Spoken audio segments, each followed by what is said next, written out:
There are rules on a game show. The clock runs. The answers get scored. The host keeps things moving. That is how it works, and it has always been how it works. But on a Friday afternoon at the Family Feud studio in Atlanta, Steve Harvey broke every rule at once. He stopped the clock. He stopped the game. He set down his microphone cards and walked away from his mark. Something producers will tell you almost never happens, because what was unfolding in front of him was no longer a game. A woman named Teresa Gaines was standing at the Fast Money podium. 30 seconds earlier, she had been smiling, composed, ready to play. Now, she was not. She was bent forward with both hands over her face, her shoulders shaking, crying in the way that people cry when something that has been locked inside for a very long time suddenly finds the door. Her husband had just answered a question. One answer, 7 words, and those 7 words had broken something open in Teresa Gaines that neither she nor the 200 people in that studio were prepared for. Steve Harvey looked at her, looked at the audience, and made a decision that no game show format asks a host to make. He walked over to her, put a hand on her shoulder, and said quietly into his microphone, "We're going to stop right here for a minute." The studio went still, because what happened next was not television. It was just 2 human beings in a very bright room, and one of them needed a moment. Teresa Gaines was 52 years old, a high school art teacher from Savannah, Georgia. She had taught at the same school for 23 years, the same building she had attended as a student, which she often described as either deeply meaningful or deeply ironic, depending on the day. She taught drawing, painting, and mixed media to teenagers who frequently claimed they couldn't draw, and she spent 23 years proving them wrong, one student at a time. She was known in her school for 2 things: the sketchbook she carried everywhere, in which she drew thumbnail studies of whatever caught her attention, a student's expression, the way light fell through a classroom window, a bird on a telephone wire, and her patience. Colleagues said Teresa Gaines had the kind of patience that couldn't be taught or practiced.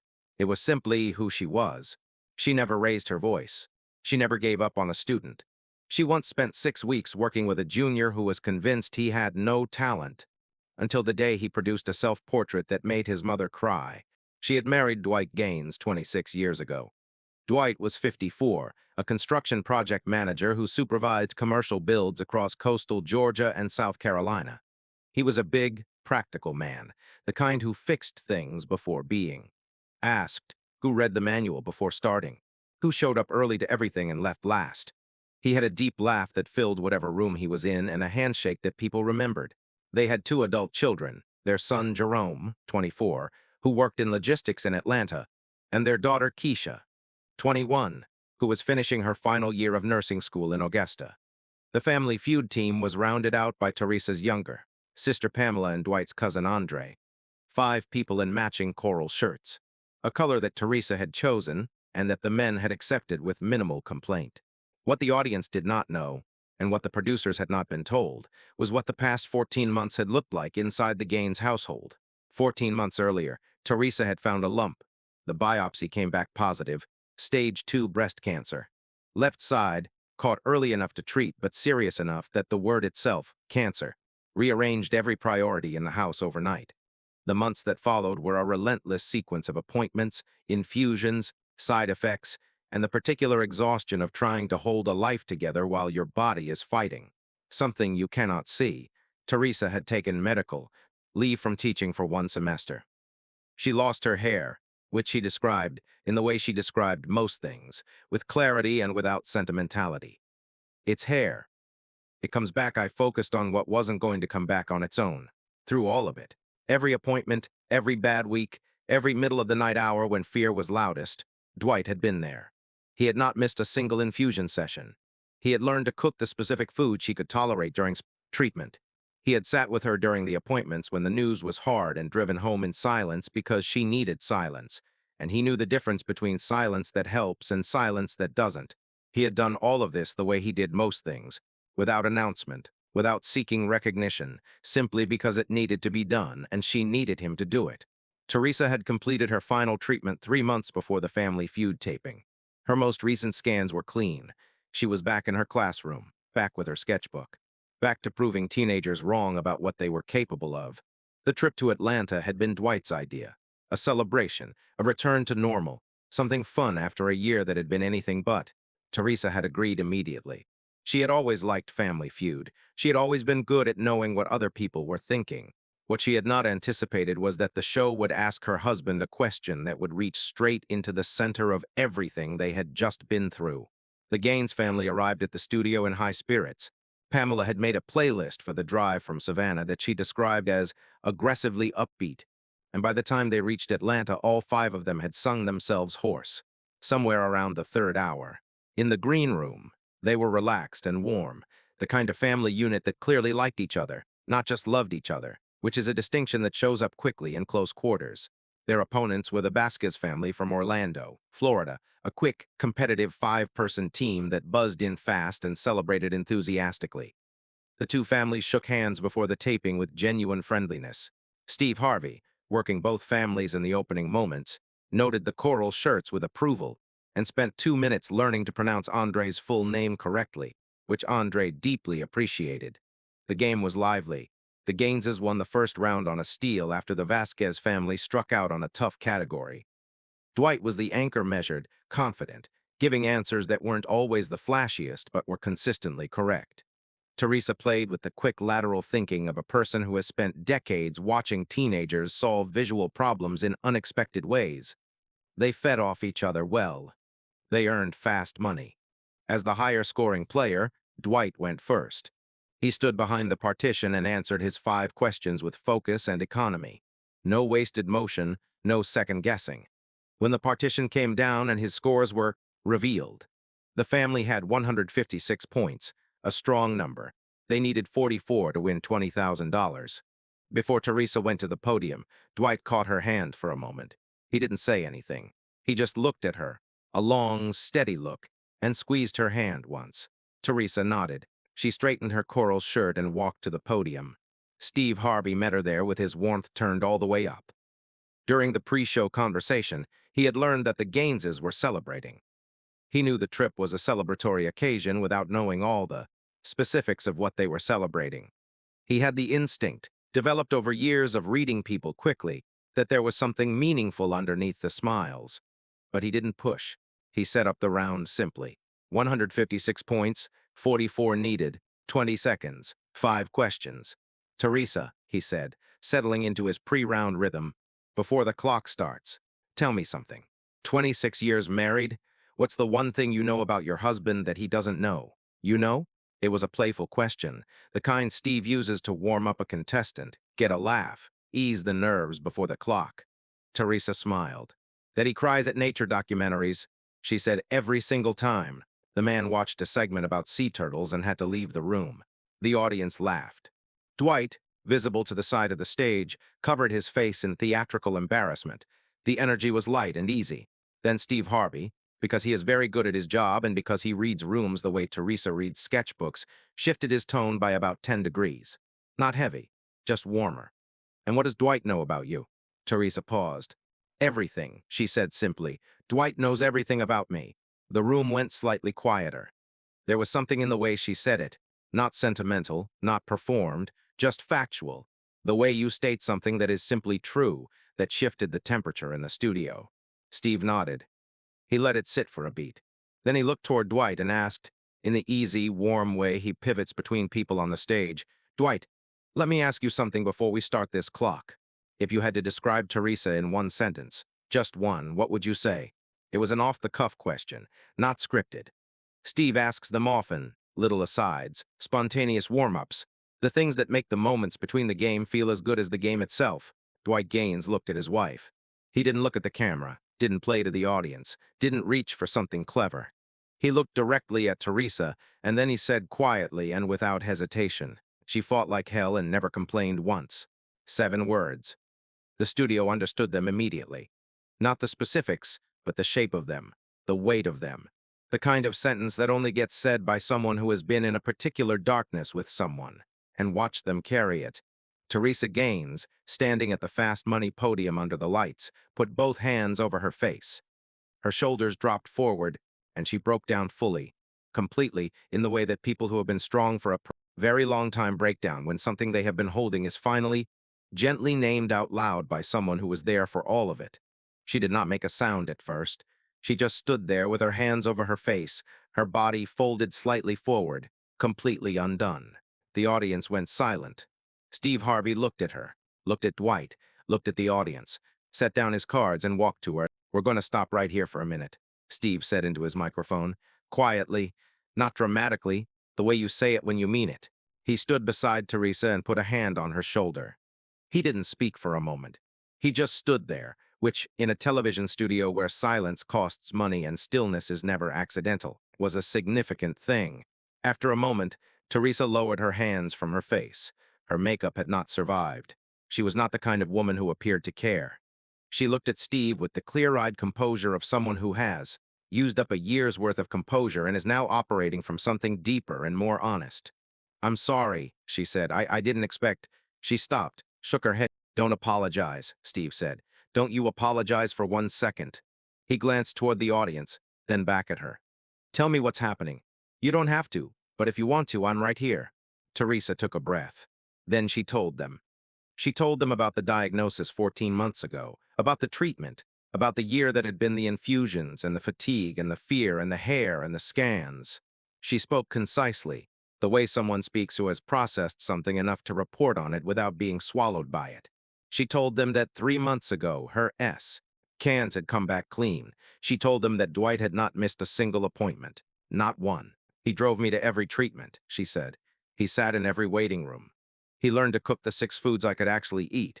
He never made me feel sick. He made me feel like myself, even when I didn't look like myself or feel like myself." She paused. "I knew all of that. I have told him. But hearing him say it like that in front of everyone, hearing him say I fought I didn't know that was going to—" She stopped again, pressed her lips together. Across the stage, Dwight Gaines was watching his wife with the expression of a man who has not cried in front of a crowd before and is discovering that today is the day. His jaw was set. His eyes were bright. He stood completely still. Steve Harvey looked at Dwight for a long moment. Then he said, "Come over here, man." Dwight walked to the podium. He put his arm around Teresa. She leaned into him, not dramatically, not for the cameras, simply the way a person leans into the specific, solid presence of someone who has been beside them, through the worst of something. Steve Harvey stood with them for a moment. Then he turned to the audience and spoke in the direct, no-frills way he uses when he is not performing anything. This man just described his wife in 7 words. 7 words. And those 7 words told us more about their marriage than most people could say in 7 paragraphs. He said she fought like hell. He said she never complained once. That's not a game show answer. That's a man telling the truth about his wife in front of everyone, and not even flinching. He looked at Dwight.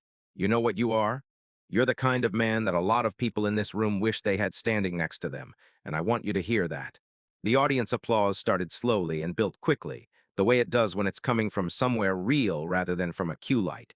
Keisha, their daughter, finishing her final year of nursing school, was in the audience beside Jerome. Both of them were crying without trying to hide it.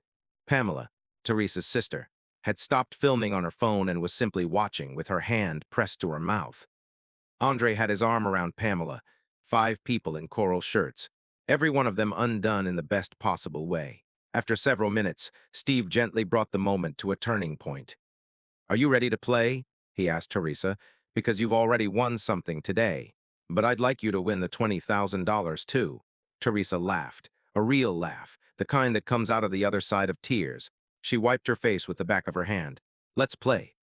Dwight squeezed her shoulder once and stepped back. Teresa faced the podium. Steve Harvey raised his cards. She answered all 5 questions with the quick lateral clarity of a woman who had spent 23 years reading rooms full of teenagers. She scored 67 points, 23 more than they needed. The Gaines family won the $20,000. The studio erupted, and Steve Harvey, usually the engine of the celebration, stood to the side and simply watched the Gaines family hold each other in the middle of that stage. Coral shirts, tear-streaked faces, 200 people on their feet, and let it be exactly what it was. The episode aired on a Thursday evening. By Friday morning, the clip of Dwight's 7 words and Teresa's breakdown had been shared across every major platform. It was not a viral moment in the explosive, chaotic sense. It moved more quietly than that, passed from person to person with short captions that tended toward the personal. "This is my parents. This is why I'm calling my wife right now. I needed to see this today and I didn't know I needed it." Within 48 hours, the clip had been viewed more than 12 million times. Breast cancer support communities shared it widely. Caregiver advocacy organizations shared it as a portrait of WHA at sustained spousal support looks like, not in the grand gestures of crisis, but in the daily, unannounced presence of someone who simply does not leave. Several oncology departments at major hospitals reported that staff had shared it in internal communications as a reminder of the family systems that surround every patient they treat. Dwight Gaines, a man who supervised construction sites and had no particular relationship with public attention, received more messages in 72 hours than he had in the previous 5 years combined.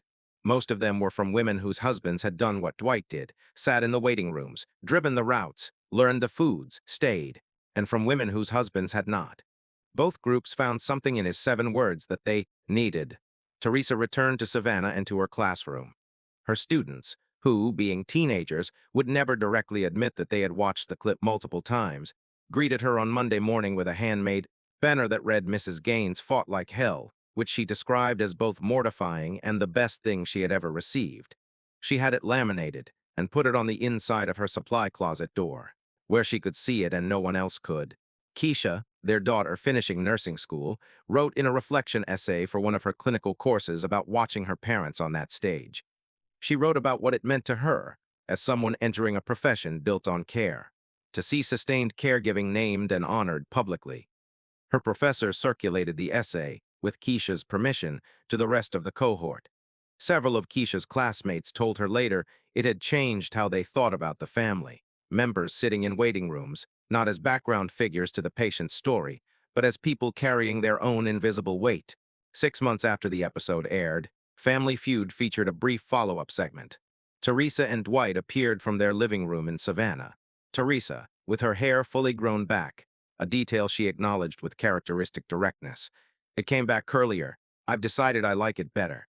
They were asked what the past 6 months had been like. Teresa said, normal, wonderfully, completely normal. I cannot tell you what normal feels like after a year of not having it. It feels like the best thing in the world. Dwight was asked what he had made of the response to his 7 words. He was quiet for a moment, the one-beat pause of a man who measures before he speaks. Then he said, I wasn't trying to say something for anyone else. I was just answering an honest question. Honestly, if it meant something to people, I'm glad. But I want to be clear. I didn't do anything special. I was just where I was supposed to be. That's what you do. He paused. Then he added, Teresa is the one who fought. I just showed up. There's a difference. Teresa looked at him when he said that. She didn't say anything. She didn't need to. Steve Harvey introduced the follow-up from the studio stage with a simplicity that matched what the moment asked for. 6 months ago, he said, a man described his wife in 7 words and stopped a room cold. I've thought about those 7 words more times than I can count since then, not because they were poetic or eloquent. They weren't, and that was the point. They were plain. They were honest. They were the exact truth of one man about one woman, and everyone who heard them recognized something in them. He looked at the camera. If you have 7 words or 3 words or 1 word for someone in your life who has fought hard and never complained, say them. Don't wait for a game show. Don't wait for a milestone. Just say them. Today, tonight, before the moment passes, because I promise you it will matter more than you think. Teresa Gaines went back to her sketchbook. In the weeks after the episode, she made a series of small drawings she had never planned to make, studies, of waiting rooms, of hands holding paper cups of bad coffee, of the specific quality of afternoon light through hospital windows. She did not intend them for anyone. She drew them the way she had always drawn things, because they had caught her attention, and drawing them was how she understood what she saw. She eventually framed 12 of them and hung them in a small grouping in her classroom. Her students asked about them. She told them they were from a difficult year. One student, a junior who had been in Teresa's class since freshman year, and who had visited during her medical leave with a card signed by the whole class, stood looking at the drawings for a long time one afternoon. Then he said, they don't look like a bad year. They look like someone was paying attention. Teresa wrote that down. She thought it was the best description of what art was for that she had ever heard from a 16-year-old. The $20,000 the Gaines family won that day went toward 3 things. A portion to Keisha for nursing school expenses, a portion to Jerome, who was building toward a down payment on his first home, and a portion toward a trip that Teresa and Dwight had been talking about for 20 years and never taken 10 days in Italy. A country Teresa had wanted to sketch in natural light since she was a graduate student. They went in the spring. She filled half a sketchbook. Dwight stood next to her at every overlook and did not rush her once. Across the country, in the months following the episode, a small but consistent pattern emerged in the letters and messages that arrived at the Family Feud production office. People writing not to comment on the show, but to report what they had done after watching the clip. A man who had not spoken to his brother in 4 years had called him. A woman who had been caring for her mother through chemotherapy had shown her mother the clip and they had cried. Together for the first time in months, a husband who had not been present the way he should have been during his wife's illness had sat with her and said, "I know I wasn't Dwight. I want to do better." Those are the letters that production teams keep, the ones that tell you the thing you made reached somewhere real. Steve Harvey, in a later interview, was asked whether any single moment from his years on the show had genuinely changed how he thought about marriage. He mentioned the Gaines family. He said, 7 words. She fought like hell and never complained once. I keep coming back to the second half of that. Never complained once. Because that's not just a compliment. That's a man saying, I was watching. I was paying attention. I saw every hard day and I want you to know that I saw it. He paused. That's the thing most people want. Not to be rescued. Just to be seen. Dwight Gaines understood that, and he said it out loud in front of everyone. I don't think I'll forget that. Years from now, the clip will still circulate, forwarded by someone to someone else who needs it, shared in the group chats of families navigating hard years, bookmarked by people who watched it once and found themselves coming back. Not because the story is unusual, because it is ordinary in the most important way, the way of two people who built a life together, ran into something terrible, and came out the other side, still standing, still holding on. Still in coral shirts on a Friday afternoon in Atlanta, winning a game show they almost forgot to play.